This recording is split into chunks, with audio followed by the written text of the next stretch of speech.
Howdy, it's Matt, and this is where I've got actual surprise. What is in the package? I've already been in it, to be frankly honest. This is the RunCam Hybrid. So, if we get it open and take a look. Now, just for absolute clarity, I bought this out of my own money for my own abuses, and I think I'm going to be a little bit foolish because this is going to go on the front of the albabird, who hasn't even flown yet. So let's zoom in and take a closer look. So there we go. So I wanted something which was, I just wanted to try one of these double boards, and I put a question up in one of the Facebook groups, and the common one back was the hybrid was pretty good. Now what makes it a hybrid is the front pair of cameras on the nose. So you got one for FPV and you got a second one which was recording HD to an SD card back here.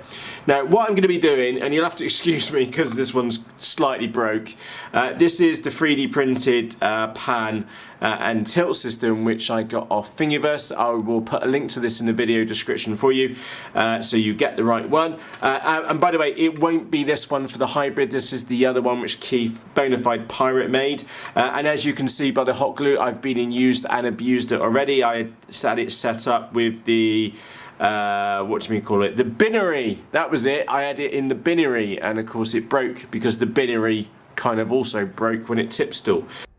Oh, whoa, whoa, whoa. Did you see that then? Oh.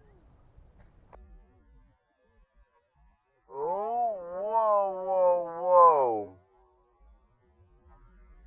whoa. Did you see that then? Oh. But that's why they got the oval wing. Anyway, so the plan is to have a 360 servo up there, and then to be able to pan this in HD to look round at both motors, and of course on that model I've also got a rear facing camera in the tail too. Howdy, it's Matt from the future here, and you'll notice that I've been and set up the RunCam Hybrid on the nose of the albabird. Now, the reason why I'm adding this extra little bit of update is because when I unboxed it, is that I didn't know what I now know, which is that actually updating this device using the QR code is really, really simple. So there's RunCam, I've got an app. You choose what you want in there. There's also some advanced settings as well. And then if you go back to video settings, sorry, go to QR configuration, then click apply, and then it walks you through the steps.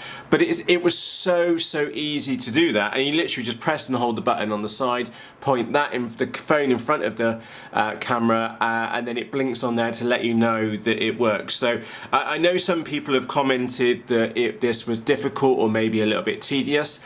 Actually, I found this easier than using Wi-Fi with the RunCam 4K, to be perfectly honest, because you just choose what you want, press the button, it flashes green, and you stick that in front of it. Really, really, really simple. Now, I don't have any footage for you just yet. I will look out for the HD footage in the, as you may have guessed, the albabird maiden. So that's the footage which we'll see on the front of there. But yeah, I felt that important to give you this little extra update. It was very, very simple to install, and actually it was very, very simple to configure as well. So thumbs up for Matty so far. I have seen some of the video footage and it is pretty good, but let's hold off until we get it in the sky and make a final judgment. So what I'm trying to say is watch this space. We'll go out and use it in anger over a couple of different flights and see how it works. Hope that makes sense. Anyway, let's cut back to the main video. For myself, Matt, cheerios.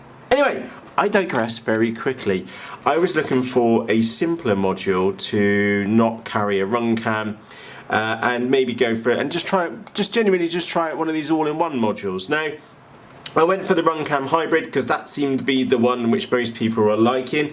Now, I can't remember the exact settings, so I'm just going to grab my phone and have a quick look. So it's got a Sony HD sensor in there, HD recording, field of view 145 degrees or 150 degrees. Now, where's the frames per second? So it will do 4K at 30 frames per second, or it would do 2.7K at either 60 frames per second or 50 frames per second. Now, the one thing which I have learned, and especially because there's camera above us, which records in 4K, is that if you do record in 4K, wow, just get ready to fill up 128 gig cards all day long. I think I downloaded 56 gigabytes of video just from one flying weekend, and that wasn't even a full battery on the camcorder. So yeah, I will probably use, if I'm honest, I'll probably use 2.7K more often than not, but in the beginning I will use 4K. There is actually a reason not to use 4K, is because the higher frame per second probably would react better to lower light conditions. I remember Keith Bonafide Pirate discussing that in there. Also, I know about this board does need a separate 5-volt supply. If I remember correctly, it is quite sensitive over, yeah, oh, that was it. DC 5 volts to 25, non-direct power supply from 4S battery or above. Yeah, powered directly for the battery would generate surges and the camera. So yeah, basically use a dedicated BEC for this, which will be absolutely fine for me in the albabird, because I will have a dedicated BEC installed just for this, and also probably a low pass filter as well. But we'll see how that comes out. So yeah, so this is my plan. It will be in a very similar system to this. So the camera will be mounted, if I get it the right way up. There's some of you laughing because I had that the wrong way round. So it's a different one. I'm just waiting for the 3D printer to finish printing the flight controller base, and second that's finished, I will have this on here, and then we'll have our flight controller, we'll have that board up there like that, mounted in there, and then we also will then have the servo mounted on top, and we'll have the pigtail kicking over the top for the FPV feed and for the servo control, and that's it. So that will be my pan and tilt for the albabird. So there, yeah, I don't know how well this is going to work out, if I'm brutally honest. It was expensive for what it was. I'm going to say about £80, which is quite dear, especially if you consider that you can buy a RunCam 4K for basically the same money. We will see how this does. It was a bit of an expensive luxury, and it was meant for the binary, but I'm glad I didn't put it on the binary, because that went splat in the ground. The albabird has a much better reputation than the binary, so that's where that's going. So any questions or comments, let me know down in the comments section underneath this video. Do remember, as always with everything which we see here, this was bought out of my own money for my own abuses, and I'm kind of curious to see what else is in the box. As such, sometimes my personal views vary from others, just because it's my cash on the line, which I've been and spent on this. So yeah, it is a bit of a luxury. I wanted to try one of these cameras, so watch this space. I will post some video footage the moment I've been and got it in. Well, I might be a bit foolish, but it's going on the front of the albabird, so fingers crossed it doesn't land on that.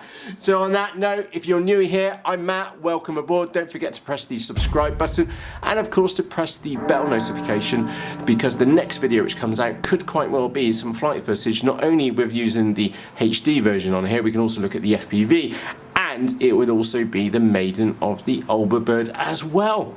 So on that note, for myself, Matt, thank you very much for joining me for this quick little chit chat at the workbench about the RunCam Hybrid.